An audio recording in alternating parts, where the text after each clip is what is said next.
Hey, what's up, ladies and gentle-tubers? This is Tyler. Welcome back to the eveRide channel, where we do riding tips, brutally honest reviews on adventure motorcycles and products, and share our passion for adventure motorcycling, all here on YouTube.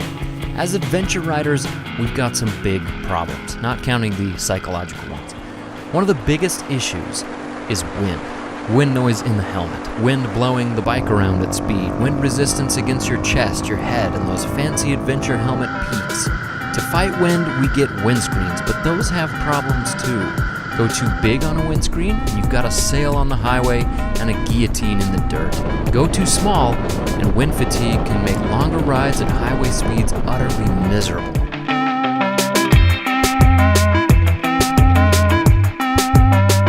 The solution to these problems comes, as usual, from racing technology. Race teams spend hundreds of thousands of dollars to engineer perfectly tuned motorcycles that win grueling races across massive distances and brutal terrain. The distinctive look of almost all modern rally bikes includes a nearly upright windscreen above a forward fairing. This design reduces wind fatigue at high speeds while staying away from the rider off-road for safety.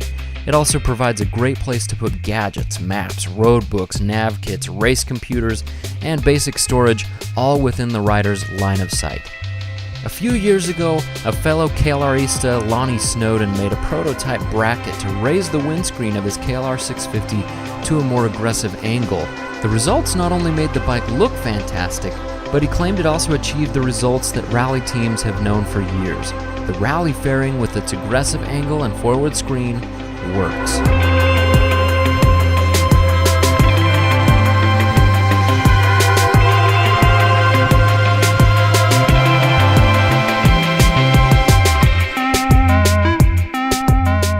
Well, for the last few weeks, I've had my hands on both Lonny's 2008 KLR 650 with a 685 kit and Jesse's 2014 KLR 650 that Jeff Emig rode during the 2014 Emig ride. I've been testing out Lonny's rally fairing mod for Gen 2 KLRs called the KLRDash, and here is my brutally honest take on the good, the bad, and the ugly. Hey, what's up, ladies and gentle-tubers? It is Tyler from the eveRide channel. Today we're testing out a product and a bike from Mr. Lonny. He's a buddy that I met through my buddy Jesse, and he is what makes this super awesome array that you see here. This is the KLRDash. You guys, I gotta say, I think it looks really cool, but beyond looking awesome, this thing is really, really nice. It takes away almost all buffeting and all wind resistance from everywhere, on your whole body. There's a reason why rally bikes have that almost straight up and down fairing in the front. When you can block a ton of wind, it reduces a lot of fatigue. And when you reduce a lot of fatigue, you get a lot more distance out of your ride and you win races. Looks wise, I think it looks awesome. That's kind of what drew my eye to it first and made me ask Jesse about it. What you really want is functionality. And man, this thing delivers in spades. I can't wait to get it on the freeway and see just how good it is at about 80. Sorry, Lonny, I gotta give it full throttle, buddy. Here we are, 75 and 4th and 80. Let's go 90. Let's see how this thing does at 90. Okay, we're going 90. Let's try 95. This is like nothing over here, guys. Look, nothing until I hit right there. Boom. Okay, we're going 100. It's cool, just 100 miles an hour. Oh my gosh, you guys. Look, the mirror blew over. This is the big test. I got a peak on this helmet. Can I turn all the way left? Oh, that was right. Can I turn all the way left? There is no drag on the peak. There is no drag on the peak. So yeah, 75, 80, what you're normally cruising at. We've even got a headwind coming at us, actually.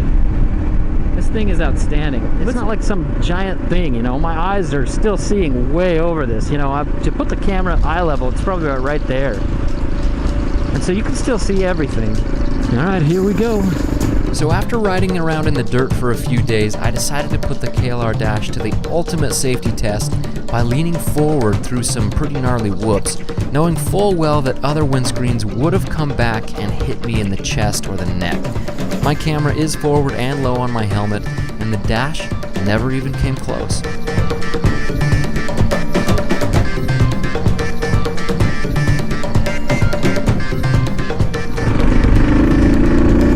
Ooh, that was a nice little slide. It's difficult to demonstrate just how pleasant a ride behind a KLRDash is at speed through a YouTube video. I tried unplugging my mic so you could hear the difference between wind above the KLRDash and behind it.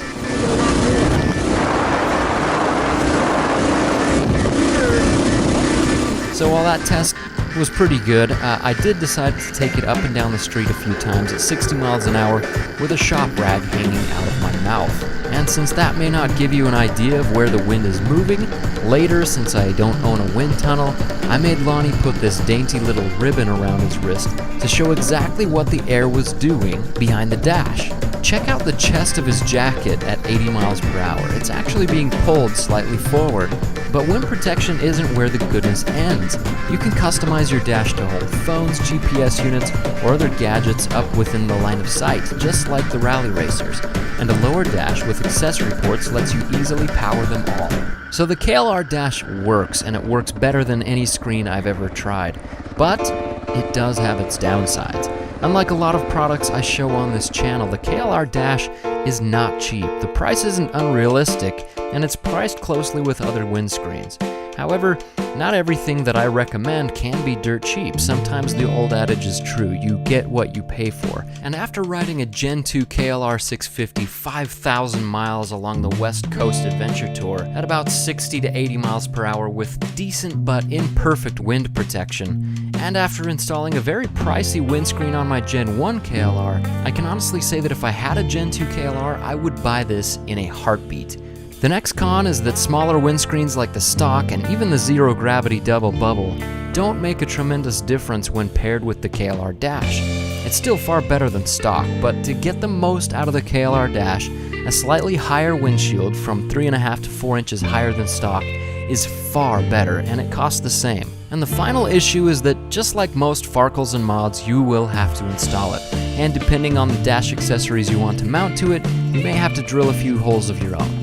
However, installation is easy and straightforward, and pre-trimmed pieces are available if you have a little extra to spend. In summary, these gripes are a small price to pay for what equates to the most comfortable ride I've had on a KLR 650 that's also safe in the dirt. If you plan on riding your KLR on just one longer trip, the wind pocket is worth every penny and more. It looks great, it gets your gadgets within your line of sight, which keeps your eyes up, it's out of the way off-road, and I've honestly never experienced better wind protection at speed. If you want to check it out, there's a link in the description, or you can just go to KLRDash.com. Thank you so much for watching, ladies and gentle tubers. I hope this review helps you have many happy, safe, and comfortable rides. Much love, eveRide out.